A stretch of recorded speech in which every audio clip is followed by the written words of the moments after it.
Hello everyone, welcome to another episode of Commander's Q&A, but this time we are talking both the questions, and as Captain Foley tends to do, a theme discussion. And we all know that you guys want to talk about Discovery and the new Brian Fuller announcements that came out yesterday, so I'm going to briefly touch on those first. We got the era, guys. How exciting is that? People theorized, people hoped after Nemesis, people theorized because of the rumor in between Star Trek 6 and TNG. We here at Trekyards did get some little tidbits beforehand, so we've known this for a little bit longer than just a day. So it's kind of funny to then see the internet blow up with this new news when we already kind of knew the news. So it's in between Enterprise and TOS, specifically I think they said 10 years before TOS, which is then post-Cage, which means people always say they don't want another prequel. Well, my argument would be it's actually an Enterprise, and it's an Enterprise sequel, and either between a Cage timeline or Cage sequel. So there is some level of tech in between. We get to see. I think this show is going to be so fascinating because we are going to get to see the missing link between how the Enterprise tech evolved into the Cage tech, which then evolved into TOS tech. We're going to see the TOS stylings, but with that slightly retro feel. 10 years, things can change. 10 years between the Galaxy and the E, things can change. But it's certainly exciting, and we're going to see classic uniforms. We know the Constitution class is out there. We're going to see probably a Cage version, or like the first of the line of new standard colonies, which is exciting because that means the Enterprise is out there. The ships we know are out there. All the characters we know are out there. I don't think Chekhov is probably very much younger. He's not even in the academy yet, but Kirk's there. I think he's still on the Farragut. Spock. One great thing about this timeline is that none of the original crew is a hero yet. None of them are legends, so we can bump into a young McCoy, a young whoever, and have a good story without actually having to make it be, this is the icon that is James T. Kirk, this is the icon that is, Sulu. Whereas with Enterprise, we know that Archer died a day after Enterprise was launched, but T'Pol will easily still be alive because of the fan film Prelude to Axanar, and we know, that's around the same time period, and we can see, Vulcans live that long, so Savol can still come back, and a lot of the Enterprise people. If McCoy can live that long, then maybe some of the young people can live long, at least the Vulcans. So we should be able to see someone move, pass the torch, even if it's just T'Pol, which would still be great. But it's an exciting period because we do get, for the 51st anniversary, in a sense, we do get TOS back, but that interesting in-between step, probably going to retcon quite a lot of the Cage technology, but be able to bring in more of the Enterprise style technology, and then, that's where it brings into questions, the Discovery design itself. Now, we know that the first version was very little amount of work was put into it just because of the pure time they had left. We know that it's going to change a lot. We know already the nacelles have been changed. They've said it in another interview. So it's like a lot of stuff's going to be changed. And people are really complaining about the deflector, or at least asking questions. And I just want to refer people to our Axanar Aries episode, part 1, because at the same time, when they were trying to build how does it fit into continuity, can you have a dish or a glowing deflector? The glowing deflector implies TMP or later era, and a dish implies earlier. And that's one of the big TOS stylings is that deflector, and it's absolutely true. Although we said, we know that the Miranda doesn't have a visible deflector. We know that the Orbeth hasn't a visible deflector. These things imply there are different types of deflector dishes or just deflector systems to be out there. So it's very likely that perhaps the dish from the Connie, perhaps that was just a certain high output navigational style, whereas the glowing blue was an older or lower yield or a different styling. So let's not limit ourselves to thinking there's only one deflector. We only ever saw really 2 or 3, if that, ships the entire time period. There's a fleet out there, and do remember the NX-01 did have a dish with a blue backlit, and the Kelvin had a dish but with glowing elements inside of it. So there is quite easy precedent to have other elements, and all they would need to do is to have a glowing element with a dish or some level of sticky outy dish, and it would be all fixed. Again, justifiable. Phasable turrets again, time period, but the Kelvin had pop-out turrets, so there is possibility these things also exist. So it's an interesting one, and I'm excited because we're going to be able to see. This is the chance. I've said many times with TOS, we never got to see the fleet. We never got a sense of the universe, really. So this is our chance to see all the TOS era stylings. Now, there might all be cage style or brand new TOS style with those facades, but we will be able to see a couple of these Connie eras. We'll get a sense of what exists before Kirk. We'll get a real, because ships will last over 10 years. We'll still see potentially if they bring an NX refits, a nice little canon nod.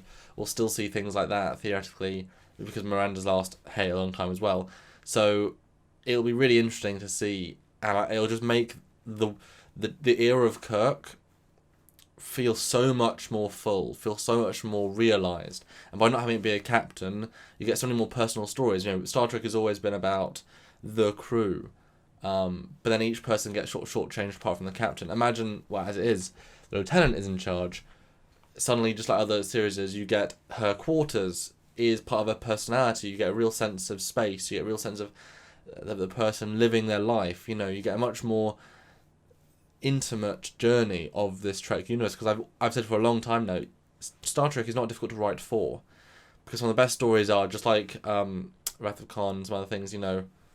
It's that's just a revenge story, but it just, some of the best Trek stories are, this is a story that works, let's just put it in the Trek universe. It's a morality tale or whatever, just put that in the Trek universe. You don't need to, it just needs to stick to Gene's original vision, and that makes it enough Star Trek, and also stick to continuity. So those are things, and like I said, I'm excited. I think just the fact that we now know an era set so much worry aside. When I first heard it, and some other things we know, again, excited. There's some great people working on it, and I think that they know there's a huge pressure on them, but also Brian Fuller is a skilled filmmaker, and just the way film TV is nowadays, TV is getting better and better.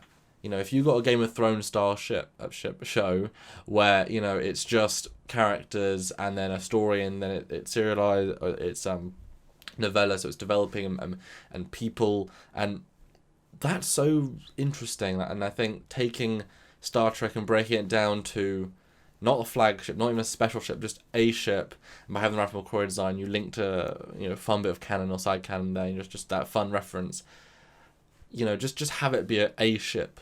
It's like if you made a show just on the Reliant casually, just on the Soyuz, just a ship in the fleet, or the Hood from TNG. We don't need to see the flagship. That then lets us then see the flagship come in. Can you imagine Pike warps in at one point on his Enterprise, and it's like like that moment will be more powerful because it's not the Enterprise.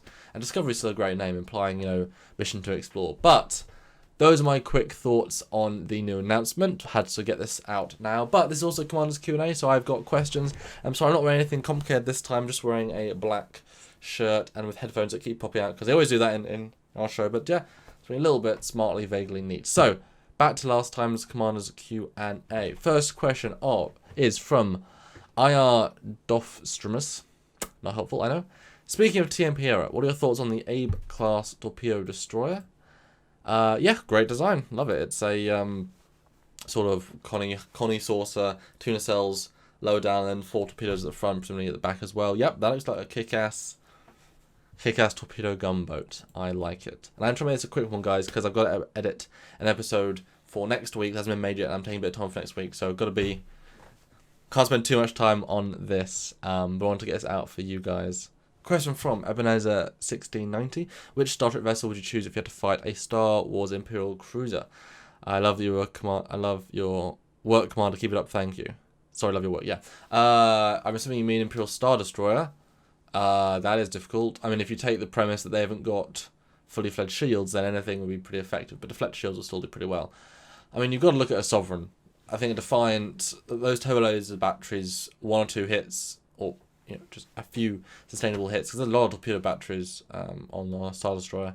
I think it wouldn't survive too much. The Quantums could just rip through the deflector shields, but I think a Sovereign would be a good one, because it's big enough to have a bit of weight. It's got a lot of phaser arrays, it's got a lot of torpedoes, and I do think if it warped in, unloaded Quantums, unloaded Photons, you could rip through their shields pretty effectively. But I do think sustained barrage would do some serious damage to the Sovereign. So yeah. Next question is from Maurice Borthart. Not Trek related, but how is life in the UK after the Brexit referendum? Cheers from old Europe. Ah, yes. Yes. Well, I was away in Canada when the whole Brexit situation happened, which was kind of funny because it was like, what are they going to vote? What are they going to vote?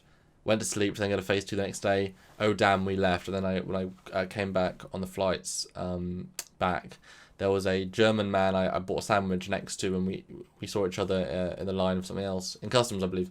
And we had a little discussion, and we talked about Brexit and things. It was quite funny. I was like I was the guy that was part of the national news that left. So that was kind of interesting. But yeah, I mean, for us here, there's not really any difference. The pound lost dramatically, which is bad, although better for us because, Patreon and YouTube revenue that comes through in American, so I get slightly higher from that, which is awesome. Helps the bills, certainly. I think there's a sense of wait and see here. I know the government is trying to get the best deal for the next stage of the EU, but really, they're not going to compromise their, free trade, free movement and those things. That's the big point of it. So I think it's naive to think we're going to be able to change their entire policy while we are an important part, or we're an important part. We're not the end-all be-all, and we're certainly not even in the continent. So, I mean, we can live on our own turf. I voted to stay because I thought, better to stay with the devil, as it were, and just because the uncertainty that might come out of it. But to be honest, there might be new great trade deals. I mean, we've now got a world market to trade with, so we'll see. The economy hasn't collapsed since. The pound hasn't destroyed itself completely, so I mean, initial fallout isn't as bad as some people were threatening, so certainly not awful, but it hasn't changed much in life. Stephen James Hopper, will you guys ever try to do a UK con together? Absolutely.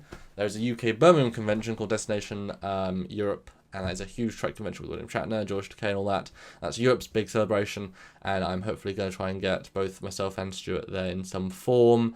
We have talked to them previously about potentially getting us there as an official part of the event, stall and whatever. Those talks have not been had for a little while, but hopefully now that their big LFCC con has finished, we can now go back into full thought and get something organised, and hopefully get Stuart over for that, and then I can take Stuart around my lovely island, take him to everywhere, to London. Would be fun. Hit real London, and go to the green screen studio we have, or I have access to my old university, and do some green screen work, which would be fun because I'm really good at that setup. So yeah, hopefully, just quite expensive.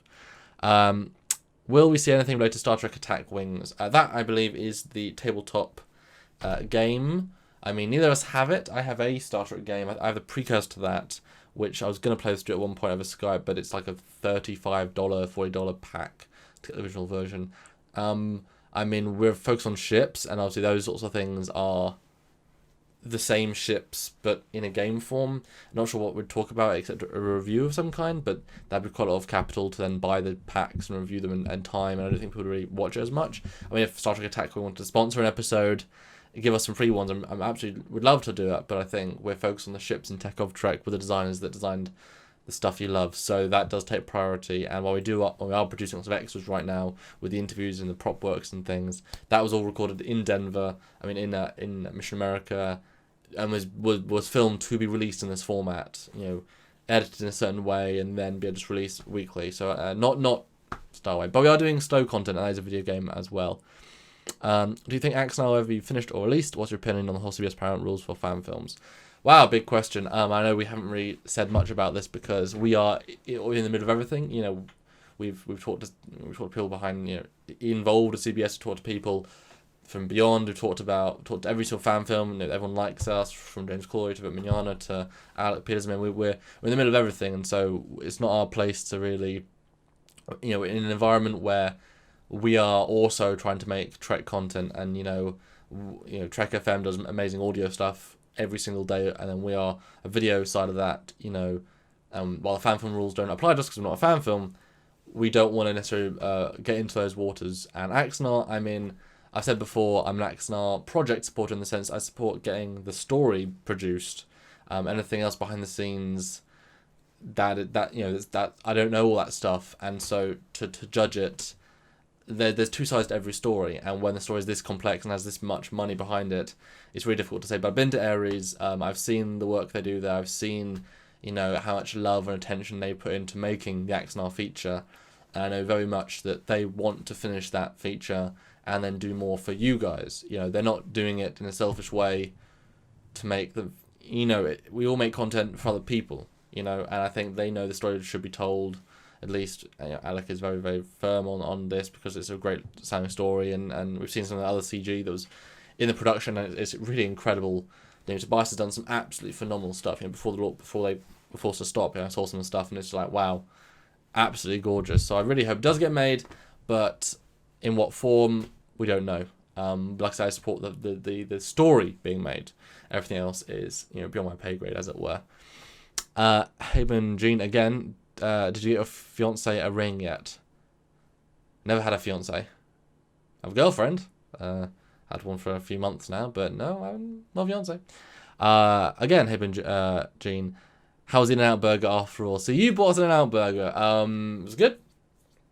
Yeah. Or was that not In-N-Out? We had one and it was good. We had a lot of burgers in America. Everyone kept taking us to burger joints. Even with Johnny, we were like, oh, let's go somewhere else, John. Burgers! Oh, okay. But burgers were good. I mean, you guys, Americans, do great burgers. And everything's so different. But I think Freddy's was the best tasting overall, just because of those steak meat, and the dessert was delicious. So, yeah, there you go. Question from David Glarardi.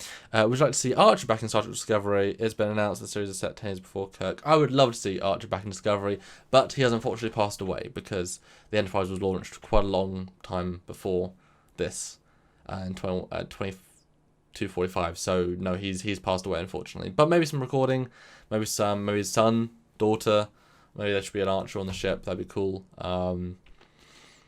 Habingin, it'll have lens flares. It probably won't. Maybe a couple. Paul Giovanni, I would love for you to give us a glimpse into the world of renders and animation. What's your process for creating the renders we see in the episodes?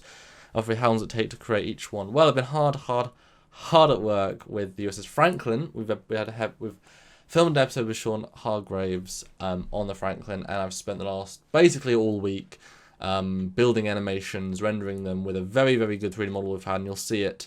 I spent between 5 to 7 hours on a full light rig for her. You know, all the blinkies. There's even an internal bridge to it, so I had to work out where the lights were in the bridge, and then by putting them where they are in the film, it creates certain shadow style and really interactive lighting. Plus, I extrapolated because we don't really see any lights on in the movie because it's damaged. You know, I had to extrapolate a little bit based on other ships, but that was a lot of fun. And I've lit the Franklin. I've done shots with her as if it was in Prime, because it's a Prime ship, so light it as if, you know, it's pre-Enterprise, so I've lit it as if it was in Enterprise, and I think you guys will really like seeing it with some famous ships, let's just say. But I mean, for animations, what I tend to do is, you know, you build a scene, you start a scene, you take an object, you work out what you really want to say. Most of the time for Trekyards, I do 5 to 7 animations for a standard ship, you know, 3 just normal flybys, so it's flying past camera in different perspectives, so you just get to see the ship different detail. You do only 2 at warp because everyone loves warp, and then do some specialist ones depending. And it's really just trying to capture a reason for each shot, you know, and not just have a 2D. You know, like Tobias is the extreme example of this. He always does the really nice curves and movement, and I do that to an extent because I also think that adds a lot to it. I'm sort of 1.5. I have some dynamic motion, but it's just enough, sort of thing. Voyager 0.5, Enterprise 0.5, you know, just that bit more. And then you build the scene, you light it. Lighting can take a little while because, hey, I've had some tutorials from Rob Bonshun, you know, VFX coordinator, or supervisor, should I say, sorry, for Enterprise and Voyager and Eagle Moss as well for all that stuff. And he told me how to do some extra lighting stuff a few months ago, some little tricks, so I've been using those. And I mean, you guys can see the Franklin animations that are coming out. It looks good. I'm really proud of some of the stuff I can do now. I just keep upping the quality, so you guys get better and better quality all the time. And because this new computer, it's not new anymore, it's over a year old, but this computer really upped the quality we can do, or I can do. So you light the scene, you do a test render at like 25% quality, 50% quality, you see if it feels good, and then you do it over the night because these renders are quite high poly sometimes and a lot of anti-aliasing, and while they don't have to be the highest resolutions, have to look really good. So I tend to put 2, 3, or 4, depending on what they are, just running during the night. So I go to sleep. So when I wake up, they're all done, and that just gives it pure rendering power, rendering time. that's what I tend to do. I mean, a shot can take between an hour and a half to build if it's a simple one, just to get it nicely, lovely. Obviously, you add other ships, you add other things, you'll make it all look good. A lot of the time, lighting, you've got to light each ship separately. There's subtle things. There's a shot in the Franklin with K7, and you'll see why in the episode, but K7 is a very different reflective surface. It's a much more clean, smooth white. So the way it reflects light based on compared to the Franklin is completely different. So I set the same lighting with one lighting that was shining this way and both ship and the station, and the Franklin looked really good. How much light it had in the hull looked really good, but the starbase just was too bright and it just blew out the highlights. And it wouldn't. There was no correlation, even though it literally was the same light, because how they reflect light is different. So I cloned the light, stopped the first light from hitting K7, made the second light not hit Franklin, and then lowered the lighting. So even though the light is now different, it has the same, or has a similar feel. So there are subtleties like that you really got to think of when you do these renders. And a lot of the time you have to light every single ship separately. Not often, but a lot of the time. And planets separately, just get a little slightly different curve, but always from the same direction. That's important. And then rendering can be, between an hour and a half to 6 hours to 9 hours. I mean, there's a great shot of Franklin, let's just say a space structure, and that took, 7.5 hours to render. And if I did it at 1080p, that would have been days. So it takes a while. But renders animations are a lot of the fun that I have at Trekyards. They really are. They really are, the creative side of what I do, and I always look forward to making more and more, because I'm building Star Trek for what you guys think, and so that's a lot of fun. Thank you for the question. Haben again, do you have any pets? I don't. Used to have 2 cats when I was very, very young, and they passed away, and then we never had cats after that. Short answer. Paul again, my second question is, when the coup happens, can I have Stuart's 350 Connie? And you're, of course, referring to his amazing 350 sail Constitution class with all the rotating lights and things that he has at the back of a lot of his logs. If you'll pay for postage, yeah. Who can get what? I think Timothy will get a lot of the small ships. Paul can get those ships. Corey should get a lot of his stuff. Maybe all the posters behind him. You can inherit the background. And Irish Trekkie can have some stuff too, because we're going to do some stuff with him. Just have even more models, because he needs more models. Thank you for the question. Patrick Steffens, my question is, if you could kit bash an entire fleet of, say, 15 ships, what era of Trek would you choose? Wow, great question. I mean, TOS is a bit played out. There's less there's a lot of variations you can do, but at the same time, a lot of them done already. I think I would do post Nemesis, so you've got the entire plethora of, Defiant, Nova, Voyager, Saber, Norway, all those things, and you can take pieces. So while I wouldn't kit bash, the saucer of a Saber, I might take the nacelles, rescale them, change the detailing to match. But I think that just by having it as late as you can, you've got more details you can choose from, and 15 is a hell of a lot. But I think post-Nemesis is just because you can do a lot with them, detail-wise. Stephen James Hopper, my second question is, given that God is infinite, and the universe is also infinite, would you like a toasted tea cake? I'd love a toasted tea cake. That is, of course, from Red Dwarf. Because, toasters, AI'd toasters, living toasters, if they just make toast, it gets quite boring. So you've got to ask these deep questions. And they do ask these deep questions in Red Dwarf. But mostly about toast. Or bread products. I love waffles. Croissants. Not croissants. Crumpets. Crumpets, not crumpets. Next question. Joe Torres. Can you discuss how the Aries fits into canon of Star Trek, and how its design is of any consequence to any ships of the period? He refers to the USS Aries from Star Trek, or the fan film, should I say, Axanar, Prelude specifically at the moment. The Aries is a fan design done by Sean Turanjo. He did the original sketch. It was a bit more TOS-y, and then Tobias Richter from Lightworks modified it based on Alec Peters' love for the Centaur class, and it's a beautiful, beautiful design. It's probably one of the best fan designs I've seen, and also that Sean is a great artist and Tobias is a great CG person. That partnership really worked incredibly well. and it's a glorious ship, but it literally is not even 1% canon. I mean, it might be people's head canon because it does fit so perfectly into the era, apart from the deflector and the ball turrets. But you know what I said at the start? Check out Aries Part 1, because we do say it could just be a different style deflector, and ball turrets, maybe the 20, maybe just weren't installed in the Connie, I don't know.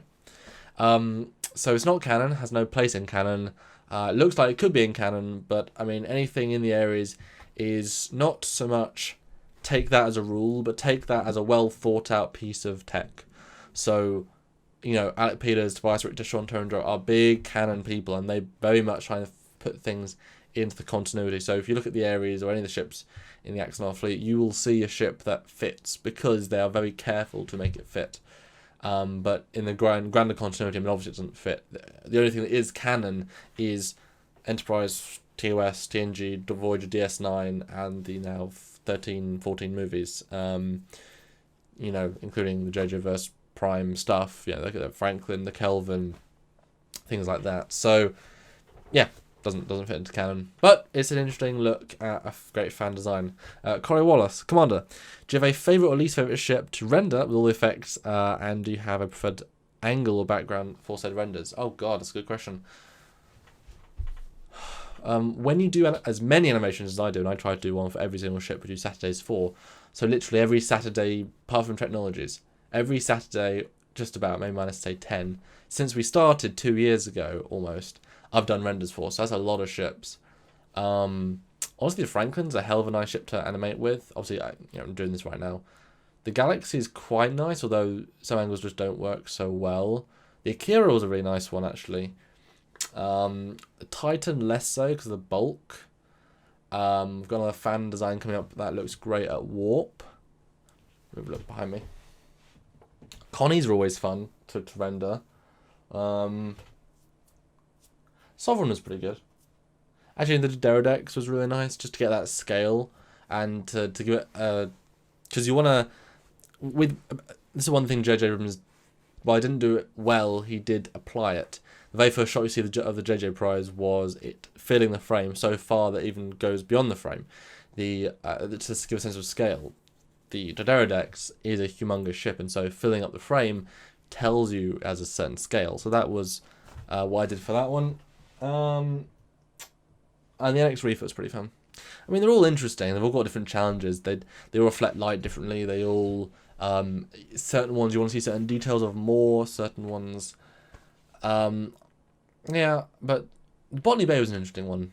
That was it, because there's not much to it, so you want to have it spin a lot. Yeah, I mean, they're all pretty interesting. They all have slightly different challenges. In terms of my favourite view, anything at Warp, I always love, because it's fun. It's just a simple flyby, but you give it you get the Warp stars, you give it that reflective panel line as it goes by. Always looks great, and yeah, a lot of fun, and just to build Warp, I love it. And canon, the canon Warp stars from the show is just fun. Joe Torres, do you feel that the budget of the TOS or any other series following had an effect on how different ship designs we saw? Do you feel the technology limited that along with budget to actually produce other ships we saw? Oh, absolutely. I mean, if you haven't got any money, you can't build new ships. And when CG came along, you see TNG, they have the same, Trekyard, whatever, freighter in different forms because they have certain physical models. It's cheaper to rebuild than to build from scratch. And so suddenly you get into Voyager, there's a ship every other week or even every week. In Enterprise, you get multiple. I mean, just that's why there is a full Vulcan fleet. There's a full fleet in these other shows. DS9, you have the same ships, but at least it's a fleet. So I think the money has been had a big issue. CG now makes it much easier. You can build. I mean, while Discovery didn't look top 10 gorgeous, I believe Pierre Droulet made the NX-01 over a month, to really detail it out. And it looks absolutely gorgeous. I mean, I've used it. It's an incredible model. And they had a week, and the Discovery looked pretty good for that. Didn't have many subtle details, but it's only had quite a lot of geometry. So I mean, yeah. With CG, we're going to see a lot more ships. We're going to see a lot more races. We're going to see a lot more things realised. And if they have enough time to probably build the detail in, it could look really amazing. And I am looking forward to seeing ready for this? What does a bird of prey in the TOS series look like? What does you know, a different, what does a Raptor look like in TOS, because we've got the D7. Finally, we can see what is maybe even what a Romulan ship in between, you know, because the TOS ship we see is clearly not the only ship of the fleet. You know, it's a very odd design and doesn't really reflect the later on the decks. You know, there's been some amazing fan designs for that period. So I think we need to start seeing those ships, you know, more, you know, some Gorn ships, more Foley, and, you know, they're in a great period where, you know, everything's close to what we know, but we can see that grander fleet. You know, so, you know, a D7, let's see a D6. Let's see a Bird of Prey, let's see all these other variants. Let's see a Falcon class, whatever. Let's see all sorts of other things, because this is now their chance to really make the era come alive. And CG model as if you've got 2 or 3 dedicated ones, and that's a hell of a lot. You can build all the ships in your season very quickly. So, yeah. And last question from Joe Torres. Do you think with today's technology that we will see more ships in the new series Discovery? Yes. Literally just answered that. But thank you for asking the question. So what about headphones, guys? They keep popping out because I'm moving a lot. That's one thing that's annoying with in-ear headphones. But yeah, that is this Commander's Q&A. Sorry if I was talking a bit fast. I was trying to get this all done. And I'm excited to talk to you again because I haven't done one in quite a while. So if you guys got any more questions for me about Trekyards, about my animations, about my setup, about what is outside of this box, there's more stuff that way. There's a door there. Door. Right, you can't see it. Door. Then ask away, and I hope that was interesting on my thoughts on the Discovery. Stuart is currently in Ticonderoga, New York. He is at the Phase 2 sets, or ex-Phase 2 sets now, the Star Trek official tour run by James Corley. While when we went, unfortunately, it was both in construction, and we're not allowed to take as many pictures as we'd hoped in a complete environment. The bridge wasn't anywhere near the final version it is now, and he's going with everything lit up with sounds. So I'm jealous now because he's going to be able to properly walk through Enterprise as it should be, whereas we walked through it as more of a sound stage. Fun for me, but Stuart's going to get the full version with his wife and his brother, so they're going to have an amazing experience and be attendees, and we're having a panel on Saturday, which both is going to be live, and also going to record on my end, so you guys will see it as a panel as well, which should be really fun. So I'm jealous, but I'm also I need to edit. I mean, I'm here editing every day. I've got a Franklin episode to edit, and another episode to edit once the designer gives me some pictures. I'm a fan designer. So yeah, that is it for this week's Commanders, or this time's Commanders Q&A. I think tune in next week. You'll have another Captain's Log. Hope this was interesting. Ask more questions, and I sound very British, I think, in this one. I remember new microphone, so I hope you guys enjoyed the new enhanced audio. So I'm going to go back to work now. This is Commander Collins saying see you next time, and have a great weekend, guys. Bye, everybody.